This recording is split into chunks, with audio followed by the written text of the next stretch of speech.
শুভেচ্ছা জানিয়ে শুরু হচ্ছে স্টোর কালচারাল ফ্যামিলি আয়োজিত রবীন্দ্রনাথ ঠাকুরের কবিতা অবলম্বনে শ্রুতি নাটক জুতা আবিষ্কার।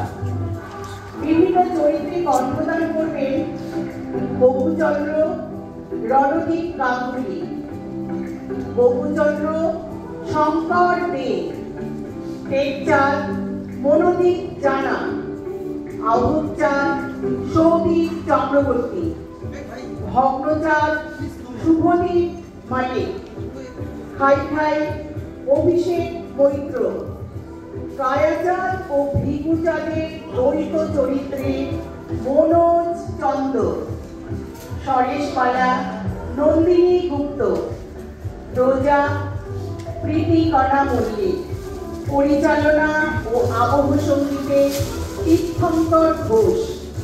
শুরু হচ্ছে শ্রুতি নাটক জুতা আবিষ্কার।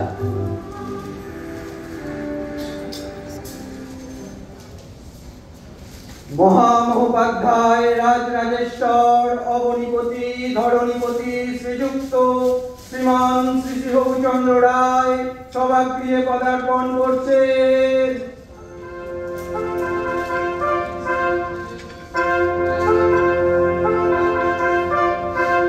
ওই দেখা যাচ্ছে তিনি ল্যাংড়াতে ল্যাংড়াতে আসছেন। এটি আপনারা এত ঘুরছেন কেন? আপনারা সবাই ধরুনি থামান। আরে ধুত, কি হলো মহারাজ? তোমায় কিছু বলেছি? আগে না মহারাজ। তাহলে যে কর্মটি করছো সেটাই করো। মহামহোপাধ্যায় রাজরাজেশ্বর। আরে ধুত, মহামন্ত্রী, আরে কি হলো, বসে পড়লে কেন? দেখছেন না এরকম রেগে গেছে মহারাজ। বাবা, তোমাদের কারণ নেই কোনো কাজ। খাচ্ছ দাচ্ছ, গায়ে রং বেরঙের সাজ, প্রত্যেকটা পয়লা নম্বর ফাঁকিবাজ। এমনকি এই ভগ্নচাঁদ আমার কথাটি গিলছে আর হাতের পাখাটি বন্ধ থাকছে। মহারাজ, আমি রবি ধপ্পাবাজ। না, তা নয়, তবে ভারী গুলবাজ। আগে তা হতে পারে। বহিঃশত্রুর আক্রমণ ঠেকাতে মাঝে মাঝে তো গুলের সাহায্য নিতেই হয়। গুল ইজ গ্রেট ধর্ম। না, ওটি অপকর্ম। না, এই দুধ বলা থামবে না। টেকচাঁদ, বরং তুই জিজ্ঞেস কর। মহারাজ তোকে একটু সঙ্গে টঙ্গে করে। তোর কাছেই তো ক্যাশ, নইলে রাজা ফ্যাস। বলছিস?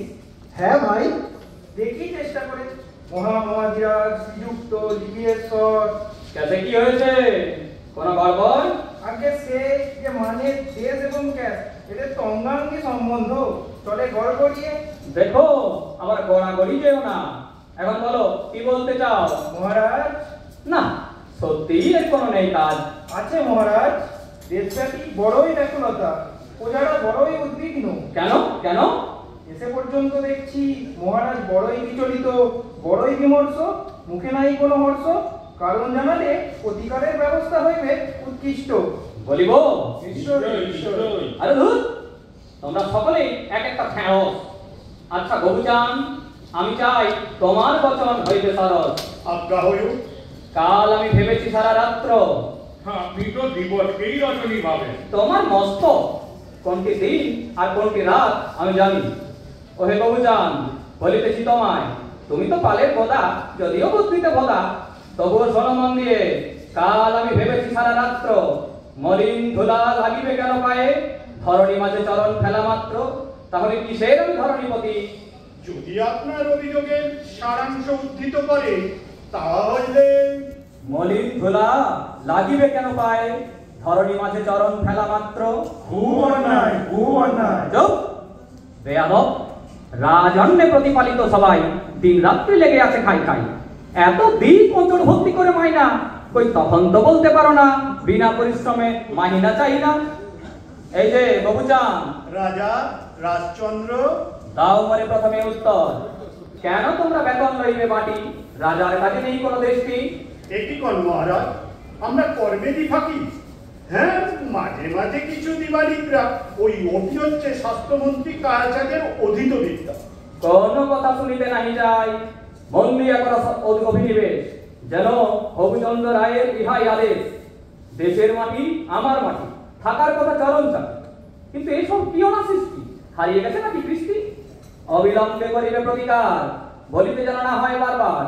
চরণ ধুলা যেন না করে আমার চরণ মলিন, এখনই যেন হয় ধুলি বিলীন, নইলে এদের ভুলে সবাই যাবে শুলে।